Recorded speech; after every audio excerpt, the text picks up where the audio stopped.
Office থেকে আসলাম 11টা বাজে। 11টা বাজে আইসা 10 মিনিট ফেসবুক ইউজ করলাম।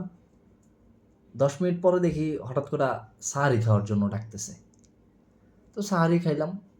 সাহারি খাওয়ার পরে আধা ঘন্টা একটু ইউটিউব ঘাটাঘাটি করলাম। পরে ফোনের দিকে তাকাই দিই সকাল 8টা বেজে গেছে।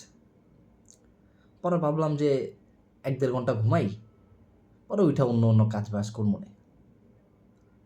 2 ঘন্টা ঘুমাইলাম।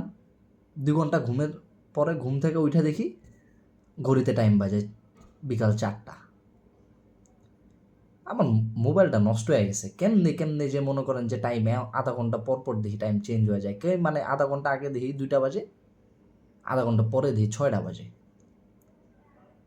শখের মোবাইলটা, এত দামি ফোনটা যে এইভাবে নষ্ট হইব কিচ্ছু বুঝি নাই।